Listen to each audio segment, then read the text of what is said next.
ሰላም ጤና ይስጥልን። የጊዮን ዜና መረጃዎችን እንሆ።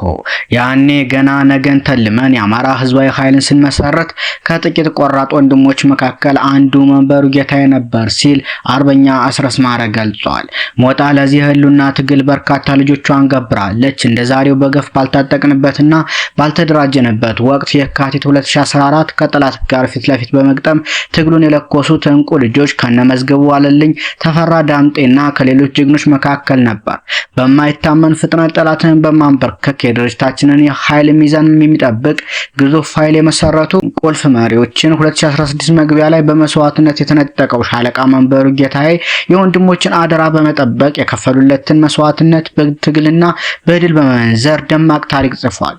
የመብረቁ ብርጌድ እንቁዎች ከነመዝገቡ እነ ተፈራ እና ሀብቴና ሌሎች የጣሉብንን የመስዋዕትነት አደራ መልሰን ሳንጨርስ መንቤ ሌላ ዕዳ አሸክሞን አልፏል። ዛሬ እንደ ትላንቱ ጀግኖች ሲዋደቁ ጀግና የምትተካው መብረቁ ብርጌድ የመሪዎቿን አደራ የሚወጡ እልፍ አባላትን አፍርታለችና የተከፈለ ዋጋ ሁሉ በድል ይመነዘራል። ይህ ትግል የሚያሳሳ የእንቦቅቅላ ልጅን የሚያስከዳ ያልተጦሩ እናትና አባትን የሚያዘነጋ የሚያጓጓ ወጣትነትን ህይወትን የሚያስረሳ የህዝብ ፍቅር በተሸከሙ መሪዎችና ታጋዮች የሚመራ ስለመሆኑ በማስረጃነት የምንጠቅሰው የሻለቃ መንበሩንና ጓዶችን መስዋዕትነት ነው። ሾችን ያፈራው የመራው በርካታ መሪዎች በአንዲት ጀንበር የተሰዉበትን ግዙፉ ብርጌድ በአደራ ተቀብሎ እንደገና ያገዘፈው ከደጋዳሞት እስከ ሞጣ ከጎንጂ እስከ ሰዴ ከድጎ ጽዮን እስከ ወይን ውሃ የተዘረጋውን ጠንካራውን ሁለተኛ ክፍለ ጦር በሚገባ ያደራጀውና የመራው መንቤ በድጎና በሰዴ የጠላትን ሬሳ እንደነዶ አነባብሮ በርካታ የቡድንና የነፍስ ወከፍ መሳሪያ ከነተተኳሹ ማርኮ ሌላ ከባድ አደራ ጥሎብን ወድቋል።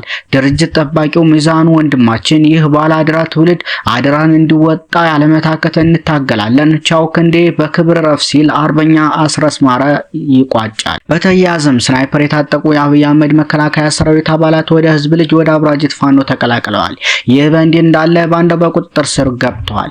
የቢቸና ከተማ አስተዳደር የ05 ቀበሌ ሚኒሻ ኮማንደር የነበረ ስርዓቱ ከፈረሰ በኋላ የአማራ ህዝብ በመክዳት በባንዳነት አገዛዙን ሲያግዝ የነበረ ባንዳው ማናዬ ምን ያህል የቢቸና ህዝብ እያሰረ እየዘረፈ ሲያሰቃይ ሲያማር የነበረ ከግለሰቦች ለፋኖ ድጋፍ ታደርጋላችሁ እያለ ያንገራገረ ከ30,000 እስከ 40,000 ብር ከአንድ ግለሰብ የተቀበለ በአጠቃላይ የቢቸና ከተማ ኗሪ ፋኖ ተደግፋላችሁ እያለ ሲገርፍ ሲያንገላታ የነበር ጀግናው ፋኖ ጠቅላላ በቢቸና ከተማ 7 ሚኒሻዎችን በቢቸና ከተማ አጋድሞ ሲሰዋ እኔ ነኝ ጠቅላላህን የገደልኩ እያለ ከመንግስት ሽልማት የተበረከተለት ቀንደኛ የቢቸና ባንዳ ነበር።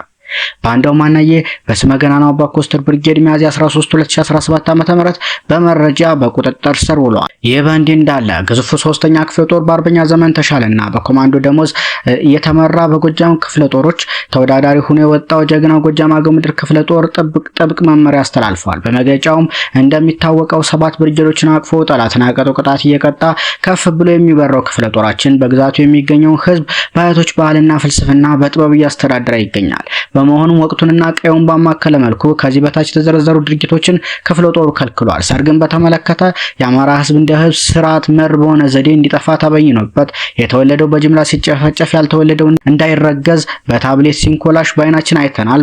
በውሉ ተረድተንም ህዝባችንን ከመጥፋት ለመታደግ ነፍጥ አንስተናል። ስለሆነም ህዝባችን አምሳሉን እየተካ ምድርን ይሞላ ዘንድ እምነቱን ተቀብለን እንመክራለን፣ እናስተምራለን። ነገር ግን ወቅቱን አንብበን ባህሉን ባልሸሸ መልኩ ሰርግ ቻችን ባህልና ወግ መሰረት በበቅሎና ፈረስ እንዲሁም በእግር ለነጻነት የወደቁና የሚወርቁ ወገኖቻችንን ባልዘነጋ መልኩ ማለትም ሆታውና ድግሱ ሳይበዛ ለጨፍጫፊው ስርዓት የድሮን ጥቃት ባልተመቸ መሰባሰብ እንዲሰረግ የፈቀድን መሆኑን እናሳውቃለን። በሰርግ ጊዜ ማንኛውም ተሽከርካሪ መጠቀምም አይቻልም። ርችትም ሆነ ጥይት መተኮስም ፈጽሞ የተከለከለ ነው። የእህል ሽያጭን በተመለከተ ደግሞ ጨፍጫፊው ስርዓት ግልጽ በሆነ የ2 ዓመት ጦርነት ጭንቅላቱን ተቀጥቅጦ መርዙን እንደተፋ ወገቡንም ተመቶ እንደሚልወሰወስ ዳግመኛ ተነስቶ ነፍስ እንደማይዘራበትም ይታወቃል። ነገር ግን እኔ ከሞት ኪዱትን ብሄል ይዞ ህዝባችንን ለመበዝበዝና የጻር መድኃኒት ለመግዛት ክልሎች በተለየ ማዳበሪያ ዋጋን ሰቅሎ በህዝባችን ላይ የድንቁርና ስሌት እየሰራ ይገኛል። ስለሆነም የግብዓት አቅርቦት ዋጋ ክልሎች ጋር ተመሳሳይ እስካልሆነ ድረስ ማንኛውም አርሶ አደር ከመንግስት ተቋም ማዳበሪያ እንዳይገዛ ተከልክሏል። ማንኛውም ነጋዴ በግዛታችን የትኛውም አይነት እህል መግዛትም ሆነ ማጓጓዝ አይቻልም። ማንኛውም አርሶ አደር የትኛውንም አይነት እህል ብልጽግ ብልጽግና ወደሚያስተዳድራቸው ገበያዎች መውሰድና መሸጥ አይችልም።